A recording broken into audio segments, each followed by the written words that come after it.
ഗോഡില്ല, അല്ലെങ്കിൽ സ്കെപ്റ്റിക് ആണ്, എനിക്ക് ഇതിനെക്കുറിച്ച് വലിയ ധാരണയില്ല, മഷ്റൂംസ് ഒക്കെ ചെയ്ത് സൈക്കഡലിക് എക്സ്പീരിയൻസ് ഉണ്ടായി അതിൽ നിന്നും ഞാൻ അവേക്കനിങ് കണ്ടെത്തി അതിൽ നിന്നും ഹീലായി എന്നൊക്കെയുള്ള ആംഗിളൊക്കെ നമ്മൾ കേൾക്കുന്നുണ്ടല്ലോ. മനുഷ്യൻ്റെ കഴിവിനെക്കാട്ടിലും എന്തോ ഒരു കഴിവ്, എന്തോ ഒരു ഊർജം, എന്തോ ഒരു കാര്യം എല്ലാത്തിലും ഉണ്ടല്ലോ എന്നുള്ളൊരു തോന്നലൊക്കെ പ്രത്യേകിച്ച് നോൺ മെഡിക്കേറ്റഡ് ബർത്ത് ഒക്കെ ആണെന്നുണ്ടെങ്കിൽ നമുക്ക് നല്ല രീതിയിലുള്ള DMT റിലീസ് ബർത്തിന്റെ സമയത്ത് തന്നെ സംഭവിക്കുന്നുണ്ട്. എപ്പോഴും ഒരു വൈ മീ ചോദിക്കേണ്ടി വന്നിരുന്നു എനിക്ക്. പിന്നെ നമ്മൾ വീട്ടിലൊരു ബുദ്ധനെ കൊണ്ടാണല്ലോ നമ്മൾ ജീവിക്കുന്നത്. ഏത് പേരന്റ് ആണെങ്കിലും വീട്ടിൽ നമുക്ക് എല്ലാവർക്കും ഒരു കൊച്ചു ബുദ്ധനുണ്ടല്ലോ. അതെ, യേശുക്രിസ്തു കാശ്മീരി വന്ന കാര്യങ്ങൾ തൊട്ട് എല്ലാ കാര്യങ്ങളും എന്നോട് പറഞ്ഞു തന്നിട്ടുണ്ട്. ചിലപ്പോൾ ഞാനൊക്കെ പറഞ്ഞിട്ടുണ്ടാവുമായിരിക്കും ഒത്തിരി കാര്യങ്ങൾ. അപ്പം നമ്മളോട് പറയുന്നതിനെ തർക്കുത്തരം പറയാതെ ഇങ്ങനെയുള്ള കാര്യങ്ങൾ ഈ പ്രായത്തിലാണ് ഇതൊക്കെ പറയുന്നത്. തമിഴിൽ പറയും പിഞ്ചിലെ പളിത്തിരിച്ച്. ഇവൾ ദൂരം വന്നിട്ടല്ല, ഇനി അങ്ങോട്ട് ഞാൻ എന്തായാലും ജീവിച്ച് തന്നെ ഞാൻ കാണിച്ചു കൊടുക്കും. I M going to show them that I deserve to be here. അത് കഴിഞ്ഞ് പിന്നെന്തോളെ പിന്നെ അതിങ്ങനെ ചെയ്തുകൊണ്ടിരിക്കുന്ന പറയുമ്പോൾ സർക്കസോ ഡെയിലി ചെയ്യാം. പക്ഷെ അത് ഭയങ്കരമായിട്ട് ട്രോൾ ചെയ്യപ്പെട്ട ഒരു കണ്ടന്റാണ്. ഇവർ ഭയങ്കര എലീറ്റ് പേരൻറ്റിംഗ് ആണ് പഠിപ്പിക്കുന്നത്. ഇവർ സാധാരണക്കാരുമായിട്ട് ഇൻട്രാക്ട് ചെയ്യാൻ കുട്ടികളെ സമ്മതിക്കുന്നില്ല. അങ്ങനെയുള്ള രീതിയിലൊക്കെ അത് പോയി. പിന്നെ നമ്മളെ ഇഷ്ടപ്പെടുന്ന, നമ്മളെ മനസ്സിലാക്കുന്ന ആളുകൾ ആരാന്നുള്ളത് മനസ്സിലാക്കാനും അതൊരു നല്ല ഓപ്പർച്യൂണിറ്റിയാണ്. ഇവർക്കൊക്കെ നമ്മളെ ട്രൂ ആയിട്ട് അറിയാമല്ലേ എന്നുള്ളത്. ഷെയിമുമായിട്ട് ഗോ ത്രൂ ചെയ്യാനും ഹമ്പിൾ ആക്കുകയും പലരുടെയും ട്രൂ കളേഴ്സ് മനസ്സിലാക്കാൻ പറ്റുകയും ഒക്കെ ചെയ്ത ഒരു കുറേ കാര്യങ്ങൾ ഒരുമിച്ച് നടന്ന വർഷങ്ങളായിരുന്നു 2022, 2023. അതുകൊണ്ടാണല്ലോ നമ്മൾ അബണ്ടൻസിനെ മണിയായിട്ട് മാത്രം കാണാത്തത്. നമ്മളതിനെ ഹെൽത്ത് ആയിട്ട് പൈസയാണെന്നുള്ളത്. ശരിക്കും മാസ്കുലിൻ ഫെമിനിൻ എന്ന് പറയുന്ന എലമെന്റ്സ് ഒക്കെ എന്താ, ഈ ഒരു പൊളാരിറ്റി എങ്ങനെയാ കപ്പിൾ ഡൈനാമിക്സിൽ വർക്ക് ആവുന്നത്, ആണുങ്ങളുടെ ഉള്ളിൽ ഫെമിനിൻ എലമെന്റ് ഉണ്ടല്ലേ, പെണ്ണുങ്ങളുടെ അടുത്ത് ഒരു മാസ്കുലിൻ എലമെന്റ് ഉണ്ടെന്നൊക്കെ ഉള്ളത് പറയുന്നത് ആക്ച്വലി ഒരു കപ്പിളിന്റെ ഇടയ്ക്ക് എങ്ങനെയാണ് ഇത് പ്ലേ ഔട്ട് ആവുന്നത് എന്നുള്ളതൊക്കെ നമുക്ക് ഇപ്പോഴാണ് മനസ്സിലാവുന്നത്. അങ്ങനെയാണെങ്കിൽ മാനിനെ വിളിക്കുന്ന ഗോറിലാന്ന് വിളിച്ചപ്പോൾ എൻ്റെ ഒരു ബിലീഫ് സിസ്റ്റം ആണ്. നിങ്ങൾക്ക് ആ ഒരു ബിലീഫ് സിസ്റ്റം ഉണ്ടോ ഇല്ലയോ എന്ന് എനിക്ക് അറിയത്തില്ല. പക്ഷെ എൻ്റെ ഒരു ബിലീഫ് സിസ്റ്റത്തിൽ എന്നെ ഹെൽപ്പ് ചെയ്യുന്ന കാര്യങ്ങൾ ഇങ്ങനെയുള്ള തോട്ട്സ് ആണ്. അതുകൊണ്ട് എൻ്റെ ഒരു തോട്ട് ഞാൻ വേണമെങ്കിൽ ഷെയർ ചെയ്തോട്ടെ. എന്ന് വെച്ച് കഴിഞ്ഞാൽ അല്ല, the biggest plus points of being a spiritual person is also being very kind to yourself. ഇതിലോട്ട് കടക്കണം എന്ന് ചിന്തിക്കുന്ന ആളുകളോട് ഞാൻ പറയുന്നത് അത് വെറും ഒരു വിൻഡോ മാത്രമേ നമുക്ക് തുറന്നു തരത്തുള്ളൂ. നമുക്ക് ആ കതവ് തുറന്നു തന്നെ ഇരിക്കണം എന്നുണ്ടെങ്കിൽ നമ്മൾ തന്നെ അതിലൂടെ കടന്നു പോയാലേ പറ്റത്തുള്ളൂ. ഞാൻ പറയുന്നത് എന്താ വെച്ചാൽ നമ്മുടെ സ്പിരിച്വാലിറ്റി ടെസ്റ്റ് ചെയ്യപ്പെടുന്നത് ഒരിക്കലും ഹിമാലയത്തിൽ ഒളിക്കുമ്പോഴല്ലല്ലോ. നമ്മൾ ലൗകിക ജീവിതം ജീവിച്ച് ഈ ടൈപ്പ് ആളുകളെ കൊണ്ട് നമ്മൾ ജീവിച്ചു പോകുമ്പോഴാണ് അവിടെയാണ് ശരിക്കും യഥാർത്ഥ ടെസ്റ്റ് വരുന്നത്. നിങ്ങളെ കൊണ്ട് ഇത് പറ്റുന്നുണ്ടോ ഇല്ലയോ എന്നുള്ളത്. തന്റെ പോയിരിക്കാൻ ആർക്കും പറ്റുമല്ലോ. വേറെ ആരോ ഒരാൾ പറഞ്ഞതിന് ശേഷം പ്രാണിക്കിനെയൊക്കെ പഠിച്ചതിനും കേട്ടിട്ടുണ്ട്. Yo guys, welcome to Alchemist Bros Awakening podcast. അപ്പോൾ നമ്മൾ ഏറെ ഇഷ്ടപ്പെടുന്ന സെലിബ്രിറ്റീസ് കൂടാതെ ലൈഫ് കോച്ച്, സക്സസ്ഫുൾ ആയിട്ടുള്ള ഒരുപാട് ആൾക്കാർ. അപ്പോൾ അവരുടെ സ്പിരിച്വൽ സൈഡ് അവരുടെ സക്സസ് റോഡ്, ഇതിനെക്കുറിച്ചൊക്കെയാണ് നമ്മുടെ ഈ ഒരു പോഡ്കാസ്റ്റിൽ നമ്മൾ സംസാരിക്കാനുള്ളത്.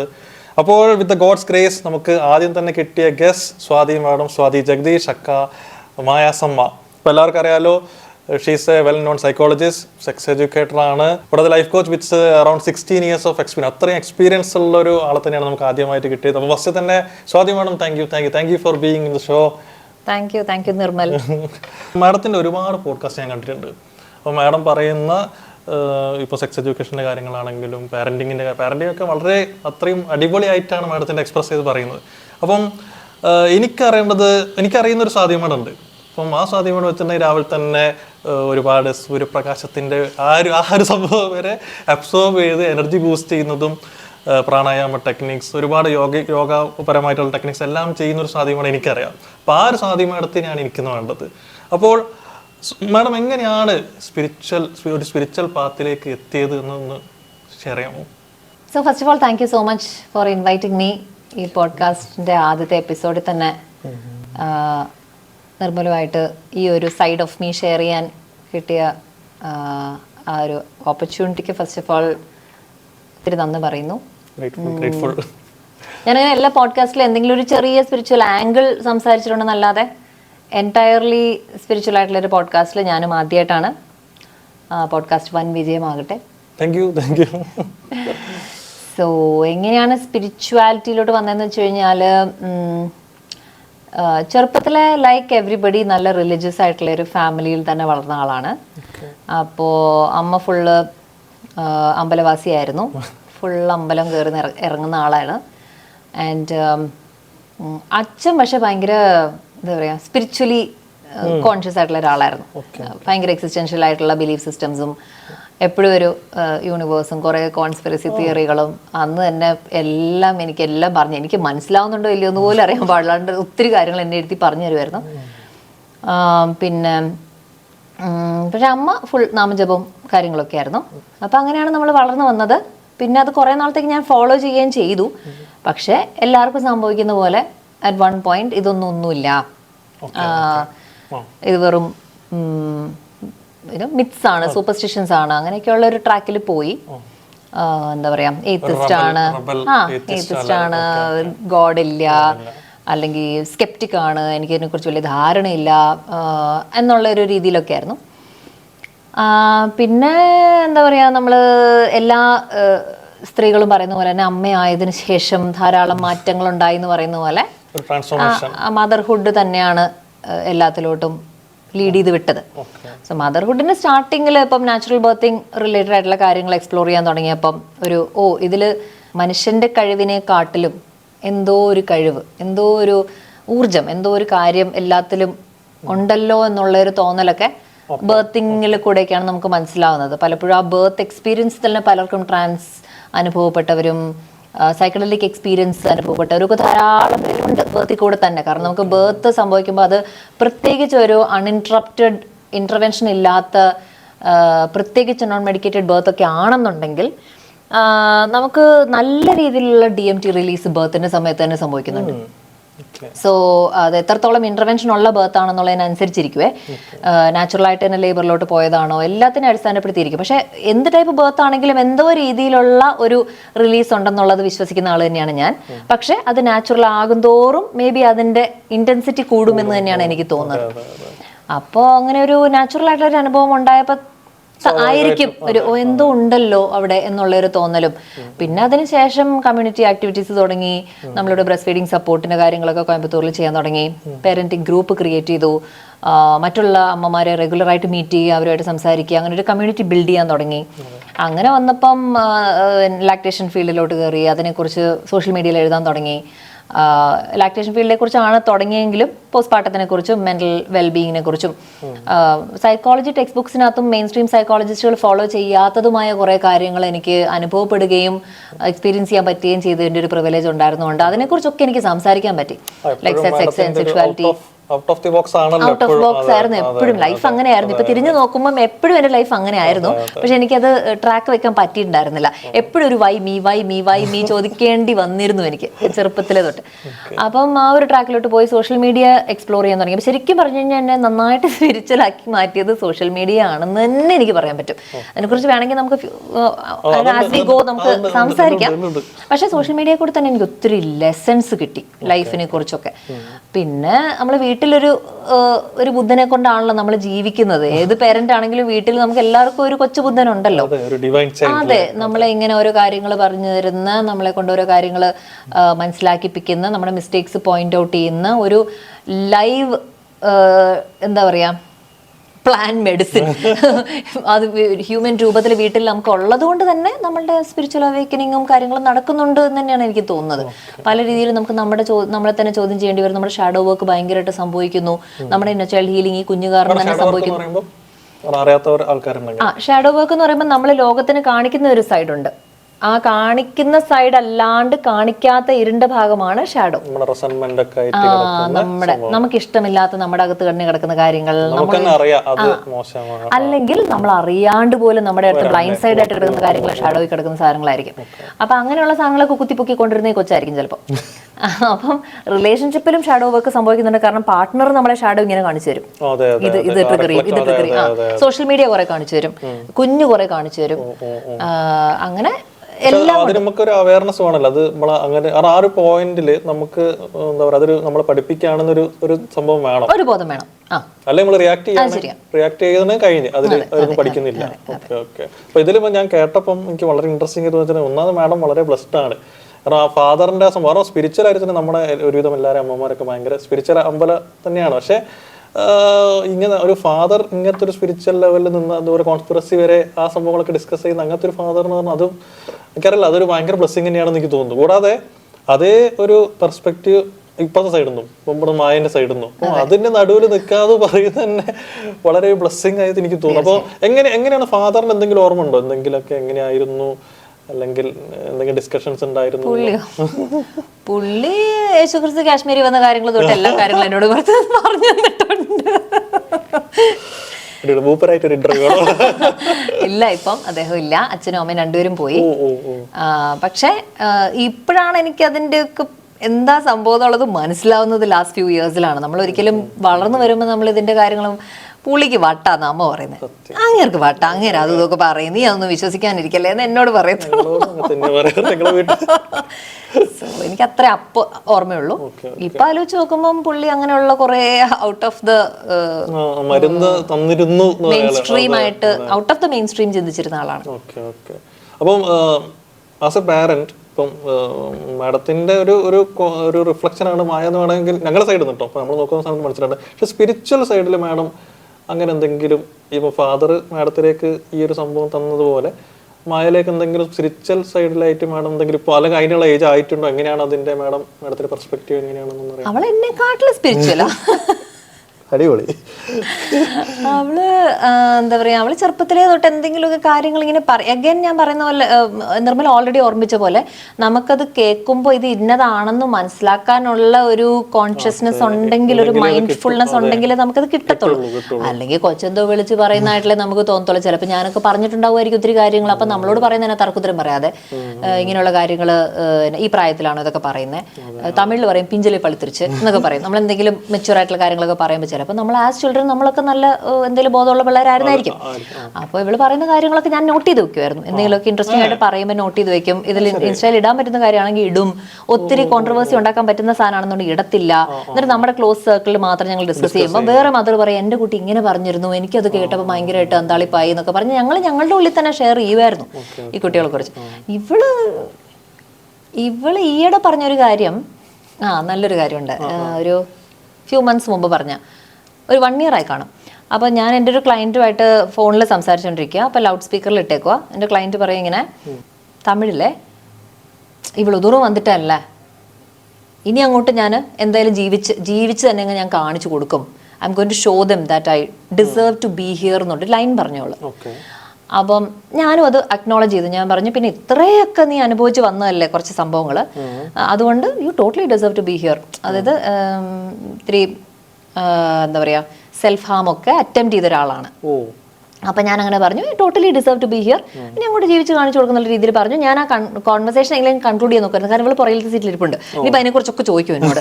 അതുകൊണ്ട് ഞാൻ പറഞ്ഞു ശരി ശരി ശരി നമുക്ക് പിന്നെ സംസാരിക്കാമെന്ന് പറഞ്ഞ് ഞാൻ കൺക്ലൂഡ് ചെയ്തപ്പോൾ പുറകിൽ നിന്ന് ചോദിച്ചു, അമ്മ അതെന്താ ആൻറ്റി ഇത്രയൊക്കെ കടന്നു വന്നത് കൊണ്ട് I deserve to be here എന്തുകൊണ്ട് പറഞ്ഞേന്ന് ചോദിച്ചു. അപ്പം ഞാൻ പറഞ്ഞു എടാ ഒത്തിരി ചാലഞ്ചസ് കൂടെ ചാലഞ്ചസിൽ കൂടെ കടന്നു വന്നതുകൊണ്ട് she has to face life here after എന്നുള്ളത് ഉദ്ദേശിച്ച് അവർ പറഞ്ഞതാണ് എന്ന് പറഞ്ഞപ്പോൾ അവൾ പറഞ്ഞു ഞാൻ എന്ത് ചാലഞ്ചസിൽ കൂടെയാണ് കടന്നു വന്നിരിക്കുന്നത് to deserve to be here എന്ന് ചോദിച്ചു. അപ്പം ഞാൻ പറഞ്ഞു നിനക്കപ്പോൾ അത്രയും ചാലഞ്ചസ് കിട്ടാനുള്ള ടൈം ആയിട്ടില്ല, പക്ഷെ നിന്റേതായ രീതിയിൽ കുഞ്ഞു കുഞ്ഞു ചാലഞ്ചസ് ഇല്ലേ, ഇപ്പൊ സ്കൂളിൽ ബുള്ളിങ്ങോ അങ്ങനെ എന്തെങ്കിലുമൊക്കെ കാര്യങ്ങളുള്ള, അപ്പൊ അതൊക്കെ നമ്മൾ ഗോ ത്രൂ ചെയ്ത് വരുന്നത് തന്നെ ഇവിടെ നമ്മൾ നിൽക്കേണ്ടതിന്റെ ഒരു റീസൺ അല്ലേ അത് എന്നൊക്കെ ചോദിച്ചാൽ ഞാൻ ഇങ്ങനെ അഡ്ജസ്റ്റ് ചെയ്യുമായിരുന്നു. അപ്പൊ അവൾ പറഞ്ഞു ഓക്കെ എന്ന് പറഞ്ഞ് കുറച്ചു നേരം ജനലിൽ കൂടെ നോക്കിയിരുന്നു. അപ്പൊ ഞാൻ തീർന്നു കാണുമായിരിക്കും, ഇനിയിപ്പോ ചോദിക്കത്തില്ലായിരിക്കും വിചാരിച്ചു. അത് കഴിഞ്ഞ് അവൾ കുറച്ചു നേരം വെളി നോക്കിയിട്ട് അവൾ എന്നോട് പറഞ്ഞു അമ്മ actually you know what I deserve to be here even otherwise എന്ന് പറഞ്ഞു. അപ്പം ഞാൻ പറഞ്ഞു yeah totally you deserve to be here എന്ന് പറഞ്ഞു. അപ്പോൾ അവൾ പറഞ്ഞു അപ്പോൾ അവൾ പറഞ്ഞു എന്തുകൊണ്ടാണെന്ന് അറിയുമെന്ന് ചോദിച്ചു. ചാലഞ്ചസ് ഒന്നും ഇല്ലെങ്കിലും എന്തുകൊണ്ടാ I deserve to be here എന്നുള്ളത് അറിയാവോ എന്ന് ചോദിച്ചു. ഞാൻ പറഞ്ഞു അറിയത്തില്ല എന്ന് പറഞ്ഞപ്പം because I was born I deserve to be here. അത്രയല്ലേ ഉള്ളൂ. ഞാൻ പറഞ്ഞു അതെ വളരെ ശരിയാണ്. അങ്ങനെ എന്തെങ്കിലുമൊക്കെ ലൈഫ് ബൾബ് മൊമെന്റ്സ് ഇങ്ങനെ ഇടയ്ക്കിടയ്ക്ക് തന്നുകൊണ്ടിരിക്കും. അത് ഞങ്ങൾ അതിൽ പറയുന്നുണ്ട്. ഒരു ചെറിയ കാര്യം ഞാൻ പറയാം. വെച്ചിട്ടുണ്ടെങ്കിൽ ഇപ്പം നമ്മളിപ്പോൾ പാരൻസ് ഭയങ്കര സ്പിരിച്വൽ ലെവലിലായിട്ടുള്ള ആൾക്കാരാണെങ്കിൽ മിക്കവാറും അവർക്ക് ഡിവൈൻ ചിൽഡ്രൻ ആയിരിക്കും എന്ന് പറയപ്പെടുന്നുണ്ട്. കാരണം നമ്മളല്ല ഹീറോസ്, ഇനി വരാനുള്ളവരാണ് ഹീറോസ് ഞാൻ കേട്ടിട്ടുണ്ട്. അപ്പം മാഡം അത് ഇപ്പം മായ വന്നേരെയാണ് കാര്യമായിട്ടൊരു സ്പിരിച്വൽ ട്രാൻസ്ഫോർമേഷൻ അല്ലെങ്കിൽ ഇറങ്ങിയെന്ന് മനസ്സിലായി. പക്ഷേ തുടക്കത്തിൽ എന്തെങ്കിലും മാഡത്തിന് ഓർത്തെടുക്കാൻ പറ്റുന്ന എന്തെങ്കിലും പ്രാക്ടീസ് ചെയ്യായിരുന്നോ, യോഗ എന്തെങ്കിലും ചെയ്യായിരുന്നോ, അല്ലെങ്കിൽ അങ്ങനെ എന്തെങ്കിലും ബിഫോർ വെച്ചിട്ടുണ്ടെങ്കിൽ കോളേജ് പഠിക്കുന്ന സമയത്തോ, അല്ലെങ്കിൽ ഞാൻ 8ാം ക്ലാസ് തൊട്ട് യോഗ ചെയ്യുമായിരുന്നു. ആണല്ലേ? അപ്പൊ അത് എങ്ങനെയാണ് സ്പിരിച്വാലിറ്റിനെ കുറിച്ച് അറിയണം എന്നുള്ളൊരു? അല്ലല്ല, അത് സ്കൂളിൽ യോഗ ക്ലാസ് ഉണ്ടായിരുന്നു, എനിക്ക് ഇൻട്രസ്റ്റ് ഉണ്ടായിരുന്നു. അന്നേരമൊക്കെ നല്ല ഫ്ലെക്സിബിലിറ്റി കാണിക്കാനാണല്ലോ നമ്മൾ യോഗ ചെയ്യുന്നത്. അപ്പം ഞങ്ങൾ ഫ്രണ്ട്സും എല്ലാവരും ചെയ്യുമായിരുന്നു. പിന്നെ ഒരു കോളേജിലും കണ്ടിന്യൂ ചെയ്തു. യോഗ ഡിപ്ലോമ കഴിഞ്ഞു, അതൊക്കെ കഴിഞ്ഞു. പക്ഷെ അതൊക്കെ എന്തിനാ ചെയ്യുന്നതെന്നൊരു ബോധമില്ല. അത് വെറുതെ അങ്ങ് ചെയ്തു, ഫ്ലെക്സിബിലിറ്റി ഒക്കെ കാണിക്കാം, ഒരു എക്സ്ട്രാ ടൈം ഉണ്ട്. അതെ, ആ സമയത്ത് ഞാൻ അങ്ങനെ ചെയ്തതാ. അങ്ങനെ ചെയ്തിട്ട് ഈ ഡിപ്ലോമയുടെ സർട്ടിഫിക്കറ്റ് പോലും ഞാൻ കോളേജിൽ പോയി മേടിച്ചില്ല. അത് വലിയൊരു കാര്യമായിട്ട് ഞാൻ എടുത്തില്ല, തീർത്തു എന്നുള്ളതേ ഉള്ളൂ. അതിന് എക്സാം ഒക്കെ ഉണ്ടായിരുന്നു. ഞങ്ങൾക്ക് വേദാത്രി മഹർഷിയുടെ ആശ്രമത്തിൽ നിന്നായിരുന്നു നമ്മുടെ ടീച്ചേഴ്സൊക്കെ. അപ്പം അതൊക്കെ കഴിഞ്ഞു. പക്ഷെ പിന്നെ ഒരു വലിയ ഗ്യാപ്പ് വന്നു, അങ്ങനെ കാര്യമായിട്ട് ചെയ്തിട്ടൊന്നുമില്ല. പിന്നെ റീസ്റ്റാർട്ട് ചെയ്തത് ഈ അടുത്ത ഇടയ്ക്കാന്നേ ഉള്ളൂ. സോ യോഗ എപ്പോഴും തന്നെ ലൈഫിന്റെ ഒരു ഭാഗമായിരുന്നു. അതുകൂടാതെ സ്പിരിച്വൽ പ്രാക്ടീസസ് എന്ന് പറഞ്ഞു കഴിഞ്ഞാൽ അല്ല, യോഗയ്ക്ക് ഇങ്ങനെ വേറൊരു ഡയമെൻഷൻ ഉണ്ട് എന്ന് മാഡത്തിന് അതൊക്കെ ഇപ്പോഴാ ബോധം റിയലൈസേഷൻ വന്നു. അതായത് എക്സസൈസിന് വേണ്ടി മാത്രം നമ്മൾ ചെയ്യുന്ന ഒരു കാര്യമല്ല. ഇൻഫാക്ട് എക്സസൈസിന് വേണ്ടി പോലും അല്ല ഞാൻ ഇപ്പൊ ചെയ്യുന്നത്. എനിക്ക് ഞാൻ വേർക്കാൻ തുടങ്ങുമ്പോൾ തന്നെ നിർത്തും. അങ്ങനെ ഞാൻ ബോഡിയായിട്ട് ബുദ്ധിമുട്ടിപ്പിക്കാറില്ല. എനിക്കെന്താ വെച്ചാൽ യോഗ ഫസ്റ്റ് ഓഫ് ഓൾ ആ സമയത്ത് എനിക്ക് വേറൊന്നിനെ കുറിച്ച് ചിന്തിക്കാൻ പറ്റാറില്ല. When you're doing yoga, you're fully present. So where is my body feeling the stretch? Where should I എന്താ പറയുക, റിലാക്സ് എ ലിറ്റിൽ മോർ എന്നുള്ള രീതിയിൽ ബോഡിയിലോട്ട് അവയർനെസ് കൊണ്ടുവരുന്ന ഒരു ആക്ടിവിറ്റി ആയിട്ടും കൂടിയാണ് ഞാൻ എന്നെ കാണുന്നത്. പിന്നെ വേറൊരു കാര്യം, എന്നെ തന്നെ ഒന്ന് ചാലഞ്ച് ചെയ്യാൻ, ഇന്ന് എനിക്ക് ഇവിടം വരെ എത്താൻ പറ്റി, നാളെ ഇത് എവിടം വരെ പോകും എന്നുള്ള ഒരു ഇത്. കാരണം ഒരിക്കലും ഒരു ആസനം നമ്മൾ കംപ്ലീറ്റ് ചെയ്ത് കഴിയുമ്പോൾ നമുക്ക് വലിയ മോട്ടിവേഷൻ ഇല്ല. അത് കഴിഞ്ഞ് പിന്നെ എന്തുള്ള പിന്നെ അതിങ്ങനെ ചെയ്തുകൊണ്ടിരിക്കുക പറയുന്നതല്ല സർക്കസോ ഡെയിലി ചെയ്യാൻ. അപ്പൊ ആസനാസ് അങ്ങനെ കംപ്ലീറ്റ് ചെയ്യണമെന്നൊരു ഗോളൊന്നും ഇല്ല എനിക്ക്. അതിലോട്ട് എത്തണം, ആ പ്രോസസ്. അപ്പം നമ്മൾ ആ രീതിയിൽ യോഗയിൽ ചിന്തിക്കുമ്പം നമ്മൾ ലൈഫിലും ആ രീതിയിൽ ചിന്തിക്കും. ആ പ്രോസസ് നല്ല രസമാണല്ലോ. അപ്പം അത് നമുക്ക് ജീവിതത്തിലോട്ട് അപ്ലൈ ചെയ്യാൻ പറ്റുന്ന കുറെ കോൺസെപ്റ്റുകളും തിയറീസും ഒക്കെ യോഗയിൽ നിന്ന് നമുക്ക് കിട്ടും. അതൊക്കെ ലൈഫിൽ അപ്ലൈ ചെയ്യുക, ഒരു യോഗിക്കായിട്ട് ജീവിക്കുക എന്നുള്ളതേ ഉള്ളൂ. അതെ, അപ്പൊ യോഗ എന്ന് പറയുമ്പോൾ എക്സസൈസ് എന്നുള്ള രീതിയിൽ കാണാതെ ബി പാർട്ട് ഓഫ് ലൈഫ് എന്നുള്ള രീതിയിൽ കോൺഷ്യസ് ആയി നിൽക്കുന്ന സംഭവങ്ങൾ കൂടി നമ്മൾ ലൈഫില് പല കാര്യങ്ങളിലേക്ക് അതിൽ പഠിക്കാൻ പറ്റുന്ന കാര്യം നമ്മുടെ ലൈഫിലോട്ടും കൂടെ അപ്ലൈ ചെയ്യാം. പിന്നെ വേണത് പറയുന്ന വെച്ചാൽ നമ്മൾ സ്പിരിച്വൽ അവേക്കനിങ് ചെറിയ രീതിയിൽ ഉണ്ടാകുമ്പോൾ ഫസ്റ്റ് തന്നെ നമുക്കൊരു dark night of the soul period ഉണ്ടാവുമെന്ന് പറയാം. അത് എല്ലാവരും ഭയപ്പെടുന്നതും ഇപ്പോൾ ഇംഗ്ലീഷുകാർക്ക് വെച്ചാൽ ഒരുപാട് ബിൽഡപ്പ് കൊടുത്ത സംഭവമാണ്. അപ്പോൾ മാഡത്തിൻ്റെ ഈ ഒരു ജേണിയിൽ അങ്ങനത്തെ ഒരു സിറ്റുവേഷൻ ഉണ്ടായിട്ടുണ്ടോ, ഒരു ലോ മൊമെന്റ് അങ്ങനെ ഉണ്ടായി? അപ്പോൾ അതിനെക്കുറിച്ച് ഒന്ന് ഷെയർ ചെയ്യാൻ പറ്റുന്നതാണെങ്കിൽ ഒന്ന് ഷെയർ. ഒരുപാട് ആൾക്കാർക്ക് അതൊരു ഗൈഡൻസ് ആണ്. ഇപ്പോൾ ഒരുപാട് ആൾക്കാർക്ക് പേടിയുണ്ട്, വല്ലാണ്ട് ഞാൻ സ്പിരിച്വാലിറ്റി പോയിട്ടുണ്ടെങ്കിൽ എനിക്ക് മെറ്റീരിയലിസ്റ്റിക് ലൈഫ് വിടാൻ പറ്റും, അങ്ങനത്തെ ഒരുപാട് തെറ്റിദ്ധാരണകൾ ഒരുപാടുണ്ട്. അപ്പോൾ അതിനെക്കുറിച്ച് ഇപ്പൊ മാഡത്തിന് എന്തെങ്കിലും ഒന്ന് ഷെയർ ചെയ്യാൻ പറ്റുമോ? വലിയ രീതിയിലുള്ള ചാലഞ്ച് അല്ലേ നമ്മൾ ഒത്തിരി ഡൗൺ ആയി പോകുന്നത്. അത് ഇഷ്ടം പോലെ അത് എന്താ പറയാ, അത് ഒരു പീക്ക് മൂവ്മെന്റ് ആയിട്ട് എങ്ങനെങ്കിലും അത് ഇനിയിപ്പോ നാളെ എന്ത് ചെയ്യാൻ പറ്റും, അങ്ങനത്തെ ഒരു ഡാർക്ക് ആയിട്ട് എന്തെങ്കിലും സംഭവിച്ചിട്ടുണ്ടായിരുന്നോ? അങ്ങനെ ഞാൻ പറഞ്ഞില്ലേ, to a large extent spiritual ആയിട്ട് ചിന്തിപ്പിച്ചത് തന്നെ സോഷ്യൽ മീഡിയ ലൈഫാണ്. അപ്പൊ സോഷ്യൽ മീഡിയയിൽ ഉണ്ടാവുന്ന വലിയ വലിയ അടികൾ തന്നെയാണ് മേജർ അടികളായിട്ട് എനിക്ക് തോന്നിയിരിക്കുന്നത്. പിന്നെ ലൈഫിലും ഓഫ് കോഴ്സ് റിലേഷൻഷിപ്സിൽ ഇഷ്യൂ ഉണ്ടായിട്ടുണ്ട്.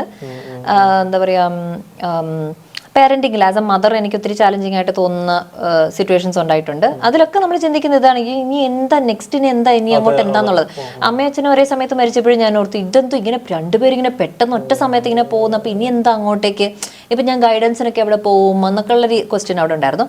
പക്ഷെ അതിലൊക്കെ ഉപരി ഈ സോഷ്യൽ മീഡിയയിൽ ഉണ്ടാകുന്ന കാരണം എന്ന് വെച്ചാൽ when so many people are watching you feel like impact is big എന്നുള്ള രീതിയിൽ. ഇപ്പം നമ്മൾ ഫോർ എക്സാമ്പിൾ എൻ്റെ ക്ലയൻസ് ചിലർ നമ്മളിരുന്ന് സംസാരിക്കുമ്പോൾ ഞാൻ യൂസ് ചെയ്യുന്ന ഒരു എക്സാമ്പിൾ, ഇപ്പം നിങ്ങൾക്ക് ചിലപ്പോൾ ബോഡി ഷെയിം ചെയ്യുന്ന ഒരു ആൻറ്റി കാണുമായിരിക്കും ഫാമിലിയിൽ.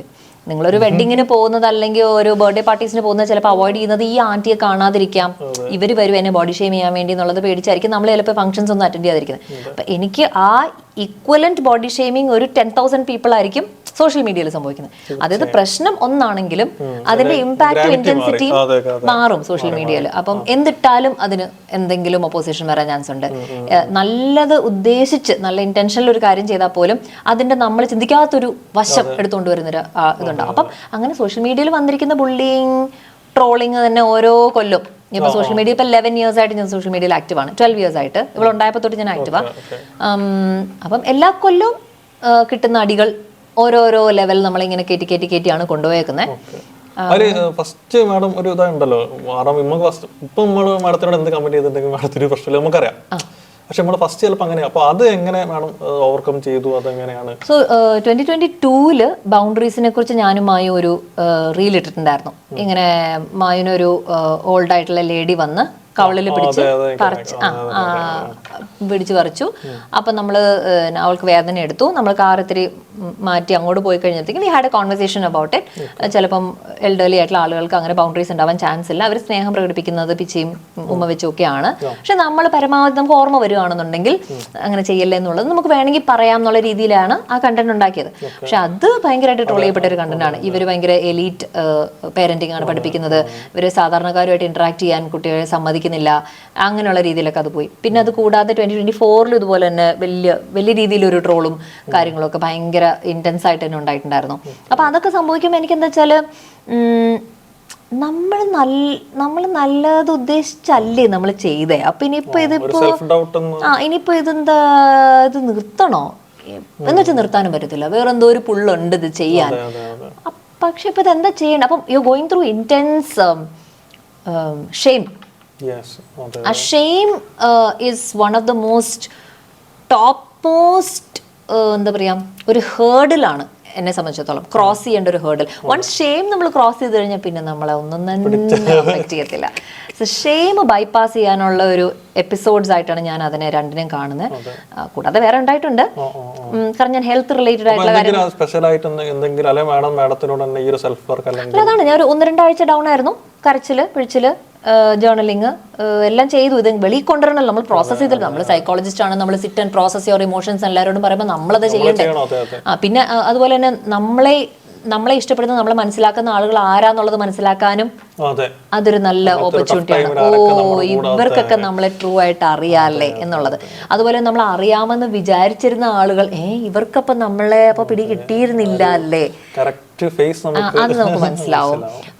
പിന്നെ അതുപോലെ തന്നെ വേറൊരു സംഭവം ഉണ്ടായത്, ഇങ്ങനെ ഒരു സംഭവം ഉണ്ടായ സമയത്ത് വളരെ ക്ലോസ് ആയിരുന്ന ഒരാള് എൻ്റെ അടുത്ത് വന്ന് പറഞ്ഞു, അത് കുഴപ്പമില്ല, അത് മൈൻഡ് ചെയ്യണ്ട, അതങ്ങ് വിട്ടേര്, അത് അവരെന്തേലും പറയട്ടെ, പറഞ്ഞേച്ച് പോട്ടെ, നീ അതിന്റെ പുറകെ ഒന്നും പോകേണ്ട കാര്യമില്ല എന്നുള്ള രീതിയിൽ പറഞ്ഞിരുന്നു ഒരാൾ. പക്ഷെ അറ്റ് ദ സെയിം ടൈം ആ ആളോട് ഞാൻ സോഷ്യൽ മീഡിയയിൽ വീഡിയോസ് ഇടാൻ കുറെ നാളായിട്ട് പറയുന്ന ഒരാളായിരുന്നു, അവരുടെ ബിസിനസ്സും കാര്യങ്ങളും പ്രൊമോട്ട് ചെയ്യാനായിട്ട്. പക്ഷെ അവർക്കൊരിക്കലും അങ്ങനെ പറ്റിയിട്ടുണ്ടായിരുന്നില്ല. Which means these are also examples of പറയാം, പക്ഷെ അത് ചെയ്ത് അതിൽ കൂടെ കടന്നു പോകുമ്പോൾ ഉള്ളത് different than just telling somebody that it's okay, it's fine. അപ്പൊ ഇത് എനിക്ക് എന്റെ ലൈഫിലോട്ട് എനിക്ക് എടുക്കാൻ പറ്റി. ഞാൻ ഒരാളോടൊരു കാര്യം പറയുമ്പം അവരുടെ ലൈഫിൽ കൂടെ കടന്നു പോകുന്നുണ്ട്, അവർക്കാണ് അതിന്റെ ഏറ്റവും വലിയ ഇന്റൻസിറ്റി അറിയാവുന്നത്. എനിക്കതൊരിക്കലും ഫുൾ ആയിട്ട് മനസ്സിലാക്കാൻ പറ്റത്തില്ല എന്നുള്ള എന്നെ പല രീതിയിൽ അത് ഹമ്പിൾ ആക്കിയ ഒരു ഇൻസിഡന്റ് വരുന്നു. അതുപോലെ ഷെയിമുമായിട്ട് ഗോ ത്രൂ ചെയ്യാനും ഹമ്പിൾ ആക്കുകയും പലരുടെയും ട്രൂ കളേഴ്സ് മനസ്സിലാക്കാൻ പറ്റുകയും ഒക്കെ ചെയ്ത ഒരു കുറെ കാര്യങ്ങൾ ഒരുമിച്ച് നടന്ന വർഷങ്ങളായിരുന്നു 2022-2023. അത് കഴിഞ്ഞപ്പോഴത്തേക്കും ആയിരുന്നായിരിക്കും. അപ്പൊ അത് കഴിഞ്ഞപ്പോഴത്തേക്കും പിന്നെ ഓൾമോസ്റ്റ് ലൈക്ക് ഒരു മീമില്ലേ, once your reputation is gone you have nothing to lose എന്നുള്ള രീതിയിൽ അതങ്ങ് സംഭവിച്ചു. ഇനിയിപ്പോ ഇറ്റ്സ് ഓൾമോസ്റ്റ് ലൈക്ക് എന്തെങ്കിലും പറയുവാണെങ്കിൽ ഇത്തിരി കൂട്ടി പറഞ്ഞോ, കുറച്ചുകൂടെ പറഞ്ഞോ. അപ്പൊ എനിക്ക് ചോദിക്കാനുള്ള വേണം, അത് ചോദിക്കല്ല, കാരണം ഒരുപാട് ആൾക്കാർക്ക് ഇതൊരു ഗൈഡൻസ് കൂടിയാണ്. കാരണം ഒരുപാട് ആൾക്കാർ ഇതുപോലെ ഭയങ്കര സ്കില്ലുണ്ട്, അവർക്ക് ഇപ്പം ഭയങ്കരമായിട്ട് നോളേജ് ഉണ്ടാവും, ഭയങ്കര കാര്യങ്ങളുണ്ട്. പക്ഷേ ഈ സംഭവം ടാക്കിൾ ചെയ്യാൻ ഭയങ്കര പേടി. അതുകൊണ്ട് തന്നെ ഇപ്പോൾ ആൾക്കാർക്കറിയാം, ഇപ്പോൾ ഇൻഫ്ലുവൻസർ ബീങ് ഇൻഫ്ലുവൻസർ ആച്ചാൽ ഭയങ്കര ലക്ഷറിയസ് ലൈഫ്, എല്ലാ സംഭവം നമുക്ക് വേണം നേടിയെടുക്കാം. നമ്മൾ ഹാർഡ് വർക്ക് എടുത്തിന് നല്ല ഹാർഡ് വർക്കാണ് നേടിയെടുക്കാൻ അറിയാം. അപ്പോൾ അങ്ങനത്തെ ഉള്ള ആൾക്കാർക്ക് പോലും ഈ ഒരു സൈഡ് ഉള്ളതുകൊണ്ട് ചിലപ്പോൾ ഒരു സ്റ്റെപ്പ് പോലും വെക്കൂല. ചിലപ്പോൾ ഒരു ഇൻസ്റ്റാഗ്രാം പേജ് ഉണ്ടാക്കും, 2-3 ദിവസം പോസ്റ്റ് ചെയ്യണം, പക്ഷേ 2 വർത്താനം കേൾക്കുമ്പോഴത്തേക്ക് ഒരു ചിലപ്പോൾ ബാക്കോട്ടോ അയ്യോ ഇനിയിപ്പോൾ ഈ സംഭവം. അപ്പം അങ്ങനെയുള്ളവരോട് നമുക്ക് എന്താ മാഡത്തിൻ്റെ ഭാഗത്ത് എന്താ പറയാനുള്ളത്? എൻ്റെ തന്നെ സർക്കിളിലുള്ള 2-3 നല്ല കൗൺസിലേഴ്സിന് പോലും ഉള്ള പ്രശ്നം തന്നെയാണിത്. അതായത് ഫിയർ ഓഫ് ബീങ് സീൻ എന്നാണ് നമ്മളതിനെ പറയുന്നത്. അപ്പം എന്നെ ആളുകൾ ഫുള്ളായിട്ട് കാണൂലോ വെച്ചാൽ എൻ്റെ രൂപം മാത്രമല്ല, എന്റെ എല്ലാം എന്റെ വൾണറബിലിറ്റീസ്, എന്റെ ഷാഡോ സൈഡ് ഒക്കെ ആണല്ലോ ഇവർ കാണിച്ചുകൊണ്ട് വരുന്നത്. ഇപ്പൊ ഡാൻസ് കളിച്ചിട്ട് കഴിഞ്ഞാൽ ഈ ഡാൻസ് കൊള്ളത്തില്ല എന്ന് പറയൂല്ലോ. ഞാനൊരു കോട്ട് ഇട്ട് കഴിഞ്ഞാൽ അപ്പൊ ഞങ്ങൾ ആണുങ്ങളോ, അപ്പൊ എന്തെങ്കിലും ഒരു കാര്യം പറഞ്ഞു കഴിഞ്ഞാൽ അപ്പം ഇവര് മാത്രം സ്ട്രഗിൾ ചെയ്യുന്നുള്ളൂ, എന്തെങ്കിലും ഒരെണ്ണം പറഞ്ഞു വരില്ല. അപ്പൊ അത് ടാക്കിൾ ചെയ്യാനും അത് ആൻസർ ചെയ്യാനോ അല്ലെ കമന്റ് ചെയ്യാൻ പോകണോ, കമന്റ് ഇഗ്നോർ ചെയ്യണോ, എന്താ ചെയ്യേണ്ടത് അത് ഹാൻഡിൽ ചെയ്യാൻ അറിയാൻ പാടില്ലാതെ ഇങ്ങനെ നിൽക്കുമ്പോൾ നമുക്ക് പോസ്റ്റുകൾ ഇടാൻ പോലും പേടിയാവും. അപ്പൊ അങ്ങനെ ഫിയർ ഓഫ് ബീയിങ് സീനിൽ നിൽക്കുന്ന കുറെ പേരുണ്ട്. ഞാൻ അവരോട് പറയുന്നതെന്ന് വെച്ചാൽ അവിടം വരെ ഗ്രോത്ത് ഉണ്ടാവത്തുള്ളൂ. അതൊരു കംഫർട്ട് സോണായി മാറും. അത്രയും ഗ്രോത്ത് ഉണ്ടാവും. അവിടുന്ന് പിന്നെ അടുത്ത ലെവലിലോട്ട് പോകുമ്പോൾ നിങ്ങൾ ഒരു സ്റ്റെപ്പും കൂടെ ഒരു ലെയറും കൂടെ പിരിച്ച് അഴിച്ച് എടുത്താലേ അടുത്ത ലെവലിലോട്ട് പോകാൻ പറ്റുള്ളൂ.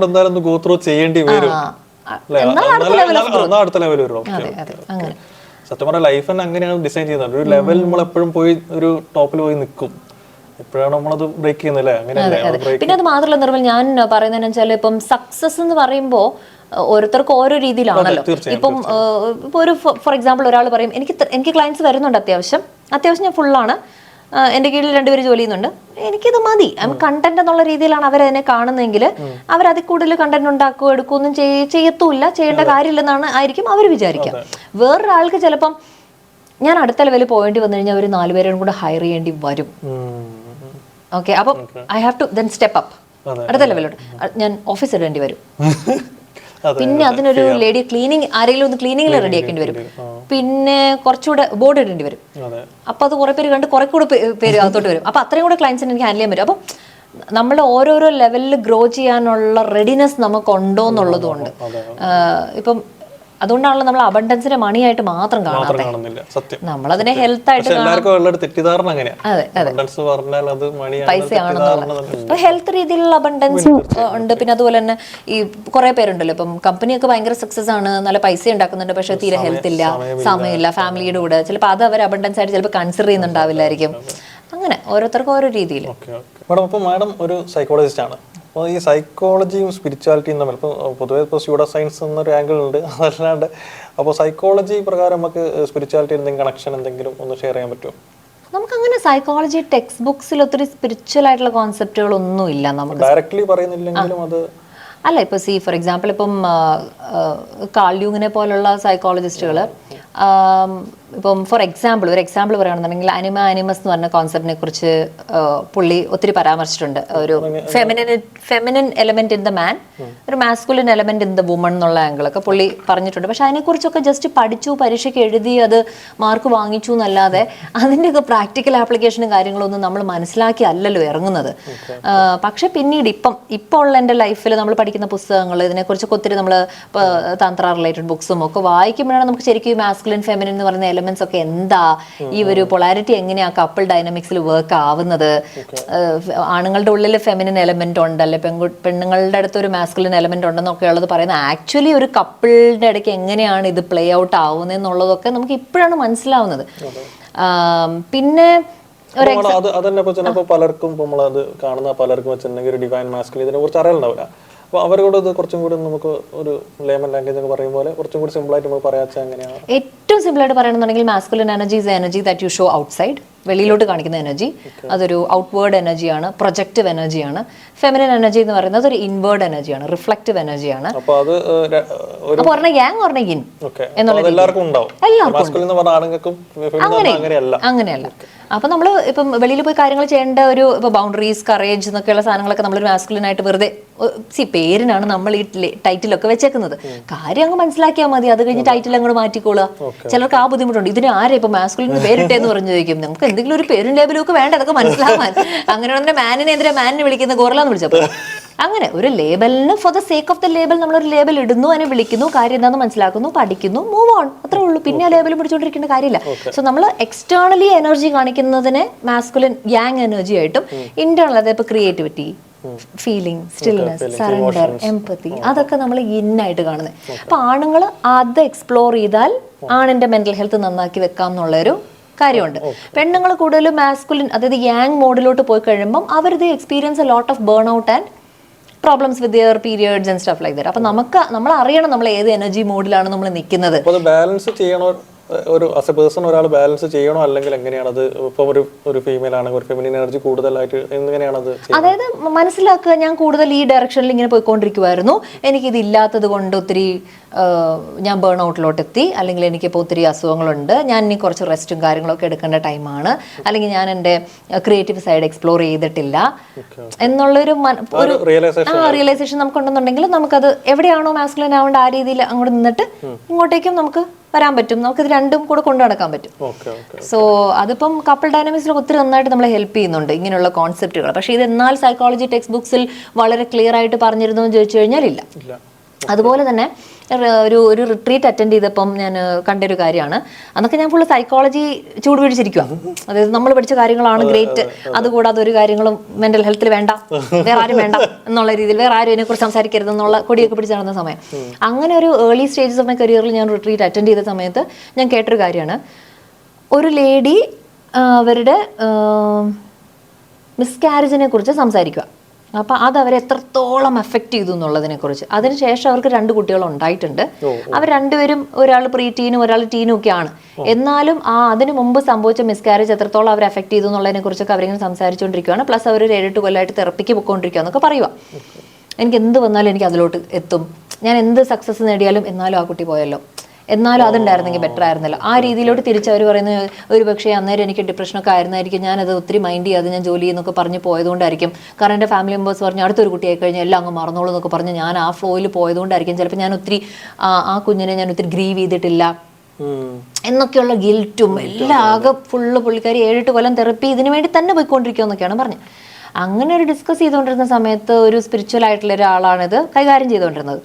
അപ്പം അയാൾ വെറുതെ ഇങ്ങനെ പറഞ്ഞു, സി എൻ്റെ ഒരു ബിലീഫ് സിസ്റ്റമാണ്, നിങ്ങൾക്ക് ആ ഒരു ബിലീഫ് സിസ്റ്റം ഉണ്ടോ ഇല്ലയോ എന്ന് എനിക്ക് അറിയത്തില്ല, പക്ഷേ എൻ്റെ ഒരു ബിലീഫ് സിസ്റ്റത്തിൽ എന്നെ ഹെൽപ്പ് ചെയ്യുന്ന കാര്യങ്ങൾ ഇങ്ങനെയുള്ള തോട്ട്സ് ആണ്, അതുകൊണ്ട് എൻ്റെ ഒരു തോട്ട്സ് ഞാൻ വേണമെങ്കിൽ ഷെയർ ചെയ്തോട്ടെ എന്ന് ചോദിച്ചപ്പോൾ അവർ ഓക്കെ എന്ന് പറഞ്ഞു. അപ്പം ഇയാൾ പറഞ്ഞു, സി അങ്ങനെ നമുക്കൊരു ബേബി ലോസ് ആവുകയാണെന്നുണ്ടെങ്കിൽ മോസ്റ്റ്ലി നമ്മളുടെ ഗ്രാൻഡ് ചൈൽഡ് ആയിട്ട് തന്നെ ആ ബേബി വരും എന്നുള്ള രീതിയിലൊരു ബിലീഫ് സിസ്റ്റം ഒക്കെ ഉണ്ട് കേട്ടോ എന്നിങ്ങനെ ജസ്റ്റ് ഒന്ന് പറഞ്ഞു. പക്ഷെ ഉണ്ടല്ലോ, അത് കഴിഞ്ഞിട്ട് ആ ലേഡി പറയണേ, ഞാൻ ഇനി തെറപ്പിക്ക് പോകുന്നു എനിക്കറിയത്തില്ലെന്ന്, ഞാൻ ചിലപ്പോൾ പോവില്ലായിരിക്കും, ഇനി തിരിച്ച് വീട്ടിൽ പോയിട്ടാണ് ഇതിനെക്കുറിച്ച് ആലോചിക്കാൻ. കാരണം ഇത് ജസ്റ്റ് ആ ഒരു തോട്ട് അത് അവരുടെ മൈൻഡ് സെറ്റിനെ തന്നെ ഭയങ്കരമായിട്ട് മാറ്റിക്കളഞ്ഞു.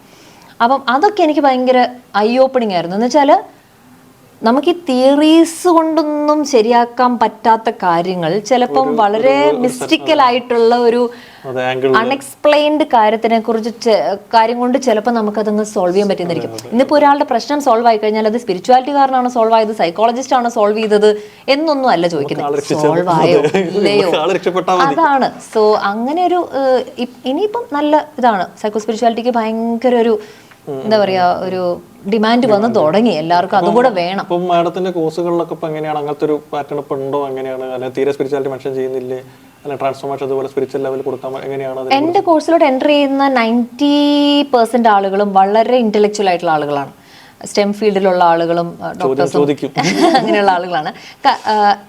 കാരണം ഞാൻ അങ്ങനെയായിരുന്നു, ഞാൻ ഭയങ്കര സയന്റിഫിക് റിഗറുള്ള ആളാണ്, എനിക്കിതിന്റെ എവിഡൻസ് ഉണ്ടെങ്കിലേ ഞാൻ വിശ്വസിക്കത്തുള്ളൂ, എനിക്കത് കാണണം, എനിക്ക് ഏതെങ്കിലും ഒരു ജേർണലിൽ അത് പബ്ലിഷായി കണ്ടാലേ എനിക്ക് കുറേ വൈറ്റ് പീപ്പിൾ കുറേ റിസർച്ച് ചെയ്ത് കുറേ ജേർണലുകളിൽ വന്നാലേ ഞാൻ സമ്മതിച്ചിരുത്തുള്ളൂ എന്ന് പറഞ്ഞ രീതി നിന്നതുകൊണ്ടും ആ രീതിക്ക് എനിക്ക് സ്പിരിച്വൽ ആയിട്ടുള്ള കോൺസെപ്റ്റുകൾ വന്നതുകൊണ്ടും ഞാൻ ആ രീതിയിൽ തന്നെയാണ് എൻ്റെ കോച്ചിങ് പ്രോഗ്രാം അറേഞ്ച് ചെയ്തേക്കുന്നത്.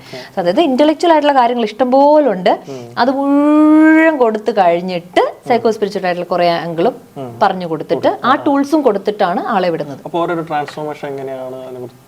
എല്ലാവരും കുറെ കൂടി സ്പിരിച്വൽ വാല്യൂ സിസ്റ്റംസ് അവരുടെ ലൈഫിലോട്ട് ഇംബൈബ് ചെയ്യാൻ തുടങ്ങും, അത്ര ഓരോരോ രീതിയിൽ. കാരണം അവർ എൻട്രി ചെയ്യുമ്പോൾ ഞാനൊരു ഇന്റലക്ച്വൽ ആൾക്കാരാണെങ്കിൽ ക്വസ്റ്റ്യൻ ചോദിക്കും, സ്പിരിച്വൽ ആണെങ്കിൽ ക്വസ്റ്റ്യൻ ചോദിക്കണം, എന്നാലും നമുക്ക് പക്ഷേ പക്ക ഇന്റലിജൻസ് ആ ലെവലിൽ നിൽക്കുന്ന ഒരു ആളാണെങ്കിൽ ഇപ്പോൾ സ്പിരിച്വാലിറ്റി നമ്മൾ കൊടുത്താലും ചിലപ്പോൾ അതൊരു റിസപ്റ്റീവ്നെസ് ചിലപ്പോൾ കുറവുണ്ട്. അപ്പോൾ അതിൽ മാഡത്തിന് എങ്ങനെയാണ് അതിൻ്റെ ഒരു ഞാനത് റിസെപ്റ്റീവ് ആവുന്ന രീതിയിലാണ് ഡിസൈൻ ചെയ്ത് വെച്ചിരിക്കുന്നത്. ഇത് എങ്ങനെ പറഞ്ഞാൽ അവരുടെ ആഴത്തിലോട്ട് എത്തും എന്നുള്ളത് ചിന്തിച്ച് തന്നെയാണ് ഞാനിത് ഡിസൈൻ ചെയ്തിരിക്കുന്നത്. അപ്പം മോസ്റ്റ്ലി ആ ഒരു സ്റ്റേജ് എത്തുമ്പോൾ തന്നെ അവർ ആ രീതിയിൽ ചിന്തിക്കാൻ ചെറുതായിട്ട് തുടങ്ങും. പിന്നെ അതിന് ഞാൻ എങ്ങനെയാ പ്രൂഫ് കാണുന്നത് വെച്ചാൽ, ഞാൻ പ്രീ അസസ്മെന്റ് ചെയ്യുമ്പോൾ സ്പിരിച്വാലിറ്റി ലെവൽ അസസ് ചെയ്യുമ്പോൾ 1, 2, 3 എന്നൊക്കെ ഇട്ടവർ 8, 9, 10 എന്നൊക്കെയാണ് അത് കഴിഞ്ഞ് ഇടാറ്. അത് വെച്ചാണ് എനിക്കത് മനസ്സിലാവുന്നത്, ശരി അത് ഏറ്റു, ആ തോട്ട്സ് അവരുടെ ഉള്ളിലോട്ട് എത്തുന്നുണ്ട് എന്നുള്ളത്.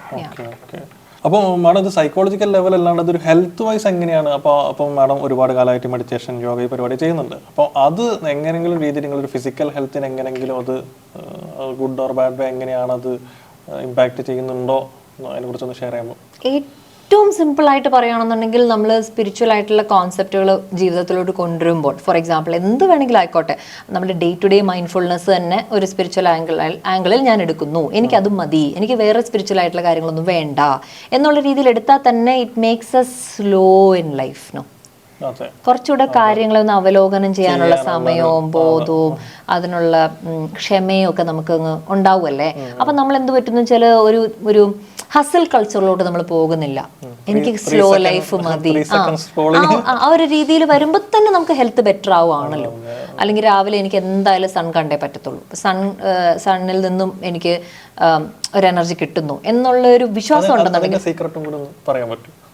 മാഡം എന്തായാലും സംഘാടക കാര്യമായിട്ട് അറിയാം, അതിന്റെ എന്താണ് അതിന്റെ ഒരു പിന്നിൽ ഒളിഞ്ഞു നിൽക്കുന്ന ഒരു സീക്രട്ട് മാഡത്തിന് മാത്രം എന്ന് വെച്ച് കഴിഞ്ഞാൽ ആരറിയില്ല, അത് അതിലൂടെ അല്ല, ചെടിക്കും മരത്തിനും ഒക്കെ സൺ വേണം എന്നുള്ള. അപ്പൊ എന്റെ പൂച്ചക്കുഞ്ഞും സണ്ണിലിട്ട് രാവിലെ അവൻ ഉരുണ്ടു മറിഞ്ഞ് അത് എൻജോയ് ചെയ്യുന്ന കാണുമ്പോൾ നമ്മൾ മനുഷ്യരിതിനകത്തിരിക്കുന്നത്. അപ്പൊ ചില ദിവസം മാഡത്തിനെ ചെയ്യാൻ പറ്റിയില്ല, അപ്പം ചില ദിവസം ചെയ്തത്, അപ്പൊ അതിന് എന്തെങ്കിലും വ്യത്യാസം അങ്ങനെ എന്തെങ്കിലും? So one of the biggest plus points of being a spiritual person is also being very kind to yourself. So we shouldn't be too harsh on ourselves. കാരണം ഇതിന്റെ പാതയിൽ കൂടെ നമ്മൾ മനസ്സിലാക്കുന്ന ഒരു കാര്യമാണല്ലോ സെൽഫ് ലവ്. അപ്പം ഞാനിത് ചെയ്തില്ല, നമുക്ക് നേരാൻ പോണ ഒരു 10 ദിവസം പോലും ഇത് ചെയ്യാൻ പറ്റില്ലെങ്കിൽ നീ എന്തോന്ന് ഇവിടെ കാണിച്ചുകൊണ്ടിരിക്കുന്നത്, നിനക്ക് ഒരു ഹാബിറ്റാക്കി എടുത്തൂടെ എന്നൊരു തോട്ട് ഞാൻ ഒരിക്കലും എന്നോട് അങ്ങനെ ഒരിക്കലും നെഗറ്റീവായിട്ട് ഞാൻ സംസാരിക്കത്തില്ല. മറ്റുള്ളവരെന്നെ നല്ല രീതിയിൽ ട്രീറ്റ് ചെയ്യണം എന്ന് ആഗ്രഹിക്കുമ്പോൾ ഞാൻ ആദ്യം തന്നെ നല്ല രീതിയിൽ ട്രീറ്റ് ചെയ്യണം. അപ്പം ഞാൻ അങ്ങനെ ചെയ്തില്ലെന്നുണ്ടെങ്കിൽ എനിക്ക് യാതൊരു കുഴപ്പമില്ല. അല്ല, കാരണം അതിന്റെ റിമൈൻഡർ ആണല്ലോ സൺ. ഞാൻ നാളെ നിങ്ങൾക്ക് വേണ്ടി ഉണ്ടല്ലോ എന്നുള്ളതാണല്ലോ. അത് ആസ് എ പേഴ്സൺ മാഡത്തിന് തോന്നുന്ന ഡിഫറൻസ് അനുഭവിക്കുന്നത് റെഗുലറായിട്ട് ചെയ്യുന്നു. റെഗുലർ നമുക്ക് അതിപ്പോ ഞാനൊക്കെ കണക്കാണ്, ഞാനും എൻ്റെ പിള്ളേരും അങ്ങനെ തന്നെ. പക്ഷെ അത് ചെയ്യുന്ന സമയത്ത് ഉള്ള ആ ദിവസം, അപ്പോൾ അത് ചെയ്യുന്ന ഒരു എക്സ്പീരിയൻസ്, അത് മിസ്സാകുന്ന ദിവസം, അത് അങ്ങനെ എന്തെങ്കിലും ഒരു വേരിയേഷൻ, ഒരു ഡിഫറൻസ് തോന്നുന്നുണ്ടോ എന്ന് ചോദിക്കുന്നത്? എനിക്കങ്ങനെ തോന്നാത്തതിൽ ഒരു റീസൺ ഉണ്ട്, 2 കാര്യങ്ങളുണ്ട്. ഒന്ന്, മോസ്റ്റ് ഓഫ് ദ ടൈംസ് ഞാൻ ചെയ്യുന്നുണ്ട്, അതായത് ചെയ്യാത്ത ദിവസങ്ങൾ കുറവാണ്. അപ്പൊ അങ്ങനെ ഉള്ളപ്പോ തന്നെ ഐ ഫീൽ ഗുഡ്. ഓക്കെ, 30 ദിവസത്തിൽ 20 ദിവസം ചെയ്തല്ലോ, 10 ദിവസത്തിൽ 5 ദിവസം ട്രാവലിംഗ് ആയിരുന്നു, 5 ദിവസം പീരീഡ്സ് ആയിരുന്നു, ഇറ്റ്സ് ഓക്കെ. അങ്ങനെ ഒരു ആസ്പെക്ട് ഉണ്ട്. രണ്ടാമത്തേത്, പീരീഡ്സ് ആണെങ്കിൽ ഞാൻ ഒന്നും ചെയ്യത്തില്ല, ഞാൻ എല്ലാത്തിനും സുല്ലിടും. ഞാൻ അവിടെ ഇല്ലാന്ന് തന്നെ നിങ്ങളങ്ങ് വിചാരിച്ചോ എന്നുള്ള രീതിയിലാണ് എൻ്റെ ഒരു അപ്രോച്ച്. സോ അത് കാരണം പോലും ഐ ഫീൽ വെരി ഗുഡ്. ഞാനൊരു സ്ത്രീയാണ്, എൻ്റെ യുണീക്ക് ബയോളജി എനിക്ക് എവ്രി ഡേ ഒരേ കാര്യം ഒരേപോലെ ചെയ്യണം എന്നുള്ള രീതിയിലല്ല എന്നെ ഉണ്ടാക്കിയിരിക്കുന്നത്. ഞാൻ 28 ഡേ ഹോർമോണൽ സൈക്കിൾ ഉള്ള ഒരാളാണ്. 24 അവർ ഹോർമോൺ സൈക്കിൾ ഡെയിലി അയാൾക്ക് ഒരേ രീതിയിൽ ഒരേ കാര്യം ചിലപ്പോൾ ചെയ്യാൻ പറ്റുന്നിരിക്കും. അപ്പം എൻ്റെ ഹസ്ബൻഡ് ആണെങ്കിൽ ഡെയിലി പുള്ളി വർക്കൗട്ട് ചെയ്യും, ഡെയിലി ചെയ്യും, എന്തെങ്കിലുമൊക്കെ ചെയ്യും. എന്നെ കൊണ്ട് ഡെയിലി പറ്റത്തില്ലെങ്കിൽ ഞാൻ അവിടെ ഇരുന്ന് വെറുതെ വാങ്ങിയിരുന്നുണ്ട്, അതോടെ ഇപ്പോൾ മാത്രമേ ഉള്ളൂ. എനിക്കങ്ങനെ ഒന്നും തോന്നാറില്ല, ആ ഗിൽറ്റൊക്കെ പോയി.